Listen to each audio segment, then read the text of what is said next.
ध्यानं मूलं गुरोर्मूर्धे पूजा मूलं गुरोर्पादं मंत्रं मूलं गुरोर्वाक्यं मोक्षं मूलं गुरोर्कृपः. सर्व भक्तवंद्यांना नमस्कार. मी प्रमोद रेंगे आणि आपण पाहतात माझं यूट्यूब चॅनल मोक्षगुरू रामकृष्ण सरस्वती. हा मी आपल्यासमोर आज 203 क्रमांकाचा व्हिडिओ करतो आहे आणि या व्हिडिओमध्ये देखील मी पिंपरी चिंचवडमधले एक भक्त मधुसूदन नेहरे यांचेच एक दोन अनुभव आपल्याला सांगणार आहे आणि ते देखील अनुभव कसे आहेत ते आपण संकट मोचकत्वाचे ते अनुभव आहेत. माझ्या गुरुदांची गुणवैशिष्ट्य भरपूर आहेत आणि प्रत्येक गुणवैशिष्ट्याप्रमाणे त्याने अनेक भक्तांना अनुभव दिलेले आहेत. संकटमोचन असं मी त्यात म्हणतोय आपल्याला. तर या ठिकाणी मधु नेहरे हे नोकरीला लागले, त्यांचा विवाह झाला हे पण मी आपल्याला सांगितलं होतं. त्याच्यानंतर त्यांनी 1995 सालच्या सुमारास ते पोस्ट ग्रॅज्युएशन करत होते. आता त्यांनी MCM केलेलं आहे आणि त्या परीक्षेचा निकाल लागला आणि ते फर्स्ट क्लासमध्ये पास झाले. आता आनंदाची बातमी आहे तर ती द्यायला, आनंदाची बातमी सद्गुरूंना सांगायला ते स्वतः नगरला जायला निघाले आणि ते प्रमाणपत्रही त्यांनी बरोबर घेतलं आणि सद्गुरूंना आनंदाची बातमी म्हणून पेढे समोर ठेवावेत म्हणून पेढे घेतलं आणि त्यांची स्वतःची गाडी होती. त्यांचा भाऊ ड्रायव्हिंग करत होता आणि अजून 2-3 भक्तांना घेऊन ते कुटुंबासह नगरला निघाले. आता नगरला जाताना एक केडगाव म्हणून देवीचं स्थान आहे. त्या केडगावच्या देवीचं मला वाटतं महात्म्य आमच्या गुरुदेवांच्या आयुष्यात खूप आहे. कारण केडगावचे देवीचं स्थान आणि कोल्हापूरच्या देवीचं स्थान हे दोन्ही एकच आहे. आणि कोल्हापूरची करवीर निवासिनी आमची जी अंबाबाई आहे, महालक्ष्मी देवी आहे, ती या क्षीरसागर कुटुंबियांचं कुलदेवता आहे. आणि गुरुदेवांच्या बालपणीच ही कुलदेवता स्वतःहून आमच्या गुरुदेवांच्या घरी वास्तव्याला आलेली आहे. रामराय महात्म्यात याचा उल्लेख आलेला आहे. सद्गुरू लहान असताना त्यांना स्वप्नदर्शनात महालक्ष्मी देवी आल्या आणि त्यांनी सांगितलं, अरे मी तुझ्याकडे यायला निघाले, पण केडगावला माझी ज्येष्ठ बहीण राहते आहे आणि मी तिला भेटायला आले आणि म्हणे मी आता तिथेच अडकून पडले, तर तू मला केडगावला येऊन घेऊन जा. आणि मग सद्गुरू आणि त्यांच्या कुटुंबातले काही व्यक्ती म्हणजे दादा क्षीरसागर, 2-3 त्यांचे स्नेहीजन असे सगळे त्या ठिकाणी केडगावला गेले आणि स्वप्नदर्शनाप्रमाणे ज्या एका झाडाखाली त्यांनी खणून बघितल्यावर त्या ठिकाणी त्यांना देवी स्वरूपाचा तांदळा सापडला आणि हा तांदळा वाजत गाजत त्यांनी घरी आणला. हे मी एकदा आपल्याला सांगितलं आहे, पण केडगावचा उल्लेख आला म्हणून मी सांगितलं. केडगावला स्वतः महालक्ष्मी देवी म्हणतात की माझी ज्येष्ठ बहिणी राहते, म्हणजे केडगावचं महत्त्व किती आहे बघा. तर या केडगाववरून आपण जातोय, या मंडळींनी काय ठरवलं की आपण दर्शनाला वेळ आहे, दुपारी 3ला वगैरे दर्शन असेल तर मग आपण काय करू, आधी केडगाव जाऊ, दर्शन घेऊ आणि मग नगरला जाऊ. आता याप्रमाणे ते मंडळी निघाल्यानंतर केडगावला गेले. तर त्या केडगावच्या अलीकडे त्या रस्त्यावर एक शेळीचं पिल्लू मृत पडलं होतं. रस्त्यावर या गोष्टी घडतात काय. पण मग आता आपण गाडी चालवतोय आणि ते अचानक जेव्हा लक्षात आलं तेव्हा त्यांच्या बंधूंनी ड्रायव्हरचं कौशल्य दाखवलं आणि त्या पिल्लाला कुठेही काही मृत असलं तर त्या पिल्लाला काही होणार नाही अशा पद्धतीने ती गाडी नेली आणि देवीचं दर्शन झालं. आणि ते जसे ही मंडळी दर्शन घेऊन बाहेर आले तेव्हा गावातले 1-2 लोक मोठी काठी वगैरे घेऊन भांडायला आले आणि म्हणले, तुमच्यामुळे आमच्या शेळीचं पिल्लू मिळालं. गावकरी लोक असतात, यांचा हे उद्योगच असतात सगळे काय. आता आपण त्यांना नावं ठेवावीत नाही हा भाग वेगळा आहे, पण हे सगळं असं घडतं. आणि मग त्या ठिकाणी त्यांनी गुरुदेवांचा धावा पण केला की असं कसं काय झालं आहे, आपण हे करा. आणि मग थोडेफार त्यांना पैसे वगैरे द्यावे लागले, तडजोड केली. आणि त्याच्यानंतर मग ते दर्शनाला नगरला आले. त्यांनी हातपाय वगैरे धुतले, दर्शनाला गेले. आणि मग गुरुदेवांनी त्यांना विचारलं कसं काय आला दर्शनाला, काय. मग त्यांनी सांगितलं की मी ती MCMची परीक्षा पास होलो आहे आणि आता कॉम्प्युटर क्षेत्रात मला काहीतरी करावं अशी इच्छा आहे. गुरुदेवांनी सहज विचारलं काहीतरी म्हणजे नेमकं तुला काय करायचं आहे.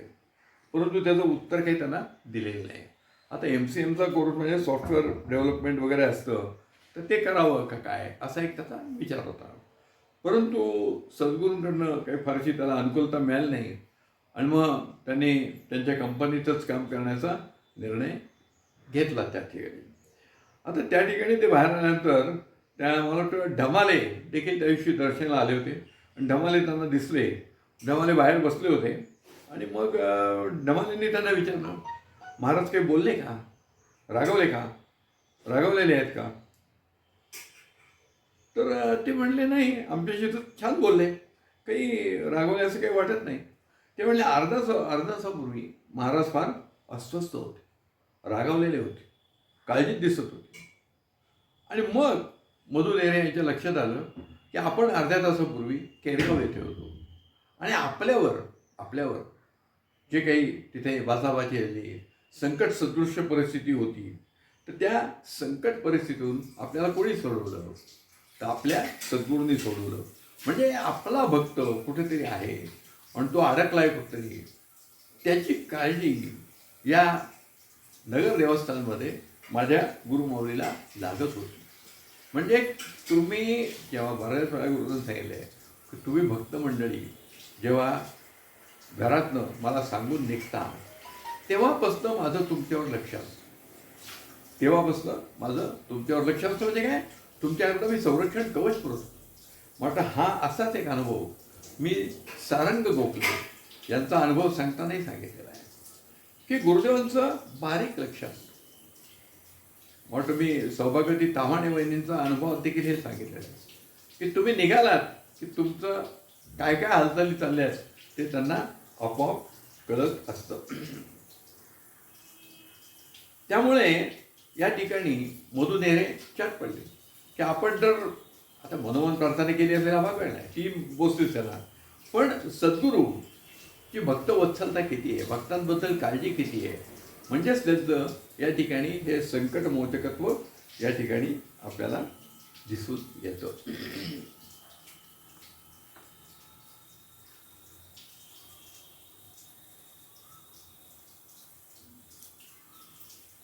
मग 1998 साली मधु नेहरे यांना मुलगा झाला आणि मुलगा झाल्यानंतर त्याचं नावही त्यांनी सिद्धांत असं ठेवलं आहे.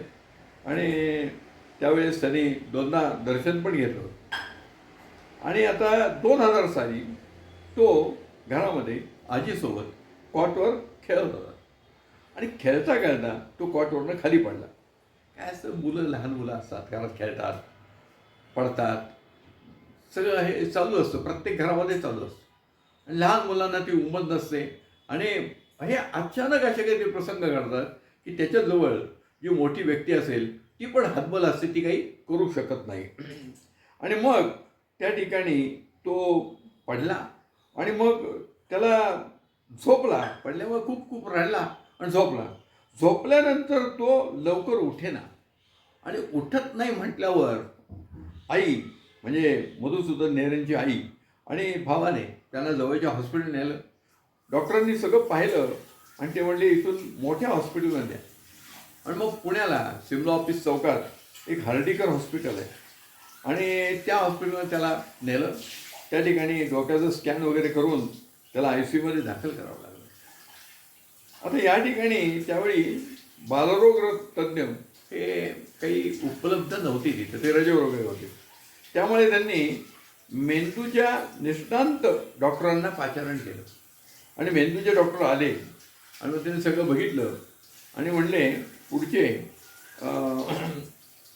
48 तास काळजी घे, 48 तास आपल्याला वाट बघावी लागेल आणि नंतर आपण काही सांगू.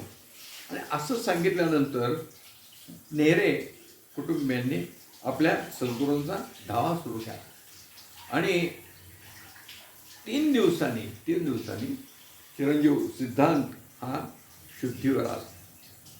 आणि एक असं झालं की ते बालरोग तज्ज्ञ रजेवर होते,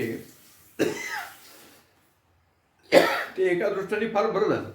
काय, कारण बालरोग तज्ज्ञांना दाखवा, नंतर मेंदूच्या तज्ज्ञांना दाखवा, त्याच्यापेक्षा आधीच मेंदूच्या तज्ज्ञांना तिथं बोलवण्याचा योगायोग आला आणि त्या मेंदूच्या तज्ज्ञ डॉक्टरांनी उपचार केले आणि मग तो 3 दिवस लागले तरी शुद्ध व्हायला. म्हणजे प्रसंग बाका होता. परंतु संकटमोचकत्व जे आमच्या गुरुदेवांनी सगळ्यांचं व्रत घेतलेलं आहे, तर भक्तांच्या संकट काळात त्यांनी या ठिकाणी गुरुदेवांनी त्यांना या संकटातनं बाहेर काढलेलं आहे. आणि योगायोग असा की ज्या हर्डीकर हॉस्पिटलमध्ये त्यांनी सिद्धांताला ॲडमिट केलं होतं, ते हर्डीकर हे देखील आपल्या गुरुदेवांचे भक्तच आहेत. काय, हर्डीकर हे गुरुदेवांचे भक्त आहेत. असा हा संकटमोचकत्वाचा जो अनुभव आहे तो मी आपल्याला मधु नेहरेंचा सांगितला. अजून एक आहे संकटमोचकत्वाचाच तो अनुभव आहे. आणि 2013 साली 13च्या सुमारास या नेहरे पती पत्नींनी काही सहकाऱ्यांसह उत्तराखंड राज्यातील चारधाम यात्रेत जायचं नियोजन केलं. रेल्वे बुकिंग वगैरे सगळं झालं होतं आणि ज्या कोणी त्यांच्या मित्रवर्यांनी ती तयारी केली होती, ते मित्रवर्य अचानकपणे काही त्यांच्या पत्नीचं ऑपरेशन झाल्यामुळे ती येऊ शकले नाहीत. आणि त्यामुळे हे आणि काय अजून 2-3 मित्र होते ते सगळे तिथे गेले आणि मग हरिद्वार येथून त्यांनी एक 10 दिवसासाठी गाडी बुक केली. 2013 साल आहे. या 13 साली या उत्तराखंडामध्ये भूस्खलन पावसामुळे झालेलं होतं. प्रचंड पूर आलेला होता तिकडे सगळीकडे आणि त्याच्यामध्ये अमाप मनुष्यहानी आणि वित्तहानी दोन्ही झालेलं होतं. मधु नेहरेचा अंदाज की ते एका ठिकाणी जात होते. गंगोत्रीहून खाली उतरताना रात्री मुक्काम करून त्यांनी प्रवास सुरू केला आणि दुसऱ्या बाजूकडनं वाहनच येत नव्हते, म्हणजे तिकडे वाहनं थांबलेली होती. आणि यांच्या समोरचा डोंगर खाली यायला लागला. समोर जो डोंगर दिसतोय तो खाली यायला, भूस्खलन व्हायला लागला. हा फार धोकेदायक आणि हे असतो. आणि त्यामुळे ड्रायव्हरने ती गाडी परत रिव्हर्स गिअर करून यू टर्न घेऊन त्यांनी दुसरीकडे ते मुक्कामाला गेले. आणि मग आता तिथे अडकून पडल्याचं झालं. त्या अडकून पडल्यानंतर प्रचंड त्यांना काळजी वाटायला लागली की आपण आलो आहे, कसं होणार आहे. अर्थातच गुरुदेवांचा धावा त्यांनी केला आणि त्या ठिकाणी त्यांना आपले जे काही भक्त मंडळी होते त्यांना मधुसूदन नेहरे हे तिकडे गेले हे माहीत होतं. आणि आपण काय होतं माहिती का, ते प्रवासात होते पण आपण घरी होतो. तर घरी असलेल्या मंडळींना टी व्हीवर त्या उत्तराखंडाची सगळी दृश्य दिसत होती आणि ही दृश्य एवढी भयानक होती की आपला जो कोणी मित्र, आपला कोणी स्नेहीजन तिथे गेले त्यांचं कसं काय झालं असेल. त्यामुळे त्यांना काळजी वाटायला लागली होती आणि अनेकांनी त्यांना फोन केले. मला वाटतं त्या फोन करण्यामध्ये नगरमधले जे स्थानिक लोक होते ते देखील त्या ठिकाणी होते. मोठं जोगळेकर कुटुंबीय होते आणि शिंदे कुटुंबीय होते, भाऊ शिंदे हे होते. या सगळ्यांनी फोन करून काळजी व्यक्त केली आणि मधु नेहरेंनी त्यांना सांगितलं की आपण जर नगरमध्ये असाल तर सद्गुरूंना आमच्याकरता प्रार्थना करता, तर आपण तर दावा करतोच आहे, पण आणायचा भक्तांचा फोन आला आहे, ते नगरमध्ये असतील तर आमचं गाऱ्हाणं गुरुदेवांना सांगा असं त्यांनी सांगितलं. आणि या सगळं सांगितल्यानंतर गुरुदेवांच्या कृपेने या मधु नेहरे आणि ह्यांचा एक 2-3 दिवसात त्यांना परतीचा प्रवास हा सुखरूपपणे सुरू झाला आणि ते सुखरूपपणे पुण्यनगरीत परत आले. मला असं आठवतं आहे 2003 साली मी त्यावेळेस यशोदात ट्रेनिंग देत होतो, लेक्चर देत होतो आणि त्यावेळेस त्याच्या आधी 11-12 साली माझ्या बॅचमधल्या मला वाटतं महिला बाल कल्याणमधल्या 2 महिला अधिकारी होत्या. पण त्या त्या ठिकाणी गेलेल्या होत्या. आणि काय सांगावं तुम्हाला, त्या दोघी वाहून गेल्या. अत्यंत तरुण मुली होत्या. अत्यंत तरुण मुली होत्या. क्लास 1 अधिकारी म्हणून त्या सिलेक्ट झाले होते. त्यांनी याच्यातलं ट्रेनिंग पूर्ण केलं होतं. आणि मला डिस्टिंक्टली आठवतं आहे. नंतरच्या बॅचच्या लोकांनी आम्हाला सांगितलं असं अशी घटना घडली. तर खरोखरीच वाईट घटना आहे. म्हणजे काय काय चाललं होतं तिथं हे मी तुम्हाला का सांगितलं. परिस्थिती किती चिंताजनक होती बा. माझ्या संबंधित असलेल्या 2 महिला वाहून गेल्या. आणि आपल्या मधु नेरे आणि त्यांचं कुटुंब किंवा त्यांच्याबरोबर जे काही 5-10 लोक गेलेले होते ते सगळे गुरुदेवांच्या कृपेने सुखरूप परत आले. मला हे या अशाच प्रसंगाला आपण त्यांना संकटमोचक म्हणतो. संकटात असलेल्या भक्ताची सुटका करणं यालाच संकटमोचकत्व म्हणतात. आणि हे गुरुदेवांनी 2दा-3दा या मधु नेरेंच्या बाबतीत तो अधिकार वापरलेला आहे. आता गंमत अशी आहे की मगाशी मी पहिल्या व्हिडिओत सांगितलं की त्याचे 2 अनुभव हे गुरुदेवांच्या देहावस्थेत आहेत. पण आत्ता जे 2-3 अनुभव जे आहेत म्हणजे सिद्धांतचा आजारपणाचा अनुभव असेल तर तो 2000 सालचा आहे आणि हा 2013 सालचा आहे. या दोन्ही वेळेस आपले सद्गुरू देह अवस्थेत नव्हते. 99 साली त्यांनी देह विसर्जन केला आहे. आणि मी वारंवार आपल्याला सांगतोय की 99 साली देह विसर्जन केल्यानंतर एक क्षणभर देखील आम्हाला असं वाटत नाही की गुरुदेव आमच्या सोबत नाही आहेत. गुरुदेव कायम आमच्या सोबत आहेत. गुरुदेव आमच्यावर त्यांचा कृपेचा वरदहस्त कायम आहे आणि तो असाच कायम राहणार आहे. मलाही राहणार आहे, मधूलाही राहणार आहे आणि त्यांच्या पुढच्या सर्व पिढ्यांना राहणार आहे.